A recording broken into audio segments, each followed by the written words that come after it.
Aku mau supaya kamu mengetahui, saudara-saudara, bahwa nenek moyang kita semua berada di bawah perlindungan awan, dan bahwa mereka semua telah melintasi laut. Untuk menjadi pengikut Musa, mereka semua telah dibaptis dalam awan dan dalam laut. Mereka semua makan makanan rohani yang sama, dan mereka semua minum minuman rohani yang sama, sebab mereka minum dari batu karang rohani yang mengikuti mereka, dan batu karang itu ialah Kristus. Tetapi sungguh pun demikian, Allah tidak berkenan kepada bagian yang terbesar dari mereka, karena mereka ditewaskan di padang gurun. Semuanya ini telah terjadi sebagai contoh bagi kita, untuk memperingatkan kita, supaya jangan kita menginginkan hal-hal yang jahat, seperti yang telah mereka perbuat. Dan supaya jangan kita menjadi penyembah-penyembah berhala, sama seperti beberapa orang dari mereka.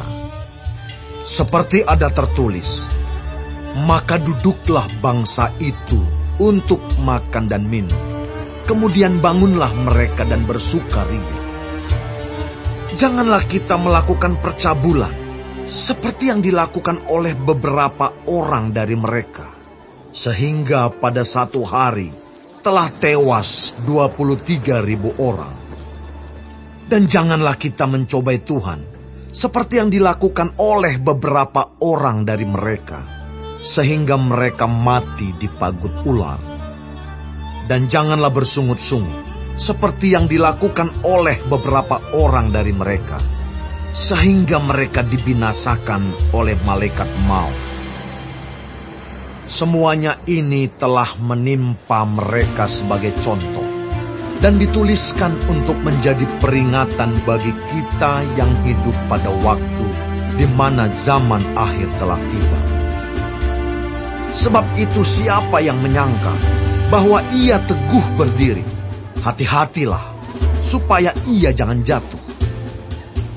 Pencobaan-pencobaan yang kamu alami ialah pencobaan-pencobaan biasa, yang tidak melebihi kekuatan manusia. Sebab Allah setia, dan karena itu Ia tidak akan membiarkan kamu dicobai melampaui kekuatanmu. Pada waktu kamu dicobai, Ia akan memberikan kepadamu jalan keluar, sehingga kamu dapat menanggungnya. Karena itu, saudara-saudaraku yang kekasih, jauhilah penyembahan berhala.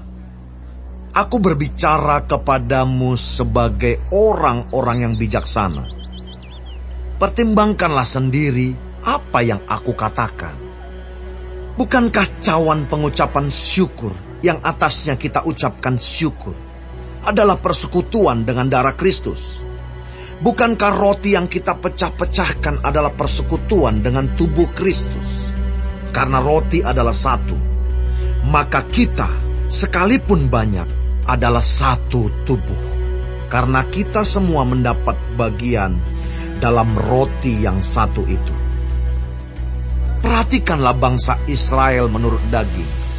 Bukankah mereka yang makan apa yang dipersembahkan mendapat bagian dalam pelayanan mezbah? Apakah yang kumaksudkan dengan perkataan itu? Bahwa persembahan berhala adalah sesuatu? Atau bahwa berhala adalah sesuatu? Bukan. Apa yang kumaksudkan ialah bahwa persembahan mereka adalah persembahan kepada roh-roh jahat, bukan kepada Allah. Dan aku tidak mau bahwa kamu bersekutu dengan roh-roh jahat. Kamu tidak dapat minum dari cawan Tuhan, dan juga dari cawan roh-roh jahat. Kamu tidak dapat mendapat bagian dalam perjamuan Tuhan, dan juga dalam perjamuan roh-roh jahat. Atau maukah kita membangkitkan cemburu Tuhan? Apakah kita lebih kuat daripada Dia? Segala sesuatu diperbolehkan, benar, tetapi bukan segala sesuatu berguna. Jangan seorang pun yang mencari keuntungannya sendiri, tetapi hendaklah tiap-tiap orang mencari keuntungan orang lain. Kamu boleh makan segala sesuatu yang dijual di pasar daging, tanpa mengadakan pemeriksaan karena keberatan-keberatan hati nurani. Karena bumi serta segala isinya adalah milik Tuhan. Kalau kamu diundang makan oleh seorang yang tidak percaya, dan undangan itu kamu terima, makanlah apa saja yang dihidangkan kepadamu, tanpa mengadakan pemeriksaan karena keberatan-keberatan hati nurani. Tetapi kalau seorang berkata kepadamu, itu persembahan berhala, janganlah engkau memakannya, oleh karena dia yang mengatakan hal itu kepadamu, dan karena keberatan-keberatan hati nurani. Yang aku maksudkan dengan keberatan-keberatan bukanlah keberatan-keberatan hati nuranimu sendiri, tetapi keberatan-keberatan hati nurani orang lain itu. Mungkin ada orang yang berkata, mengapa kebebasanku harus ditentukan oleh keberatan-keberatan hati nurani orang lain? Kalau aku mengucap syukur atas apa yang aku turut memakannya, mengapa orang berkata jahat tentang aku karena makanan yang atasnya aku mengucap syukur? Aku menjawab, jika engkau makan atau jika engkau minum, atau jika engkau melakukan sesuatu yang lain, lakukanlah semuanya itu untuk kemuliaan Allah.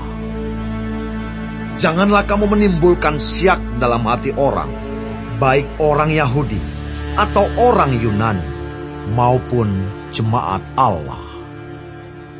Sama seperti aku juga, berusaha menyenangkan hati semua orang dalam segala hal, bukan untuk kepentingan diriku, tetapi untuk kepentingan orang banyak, supaya mereka beroleh selamat.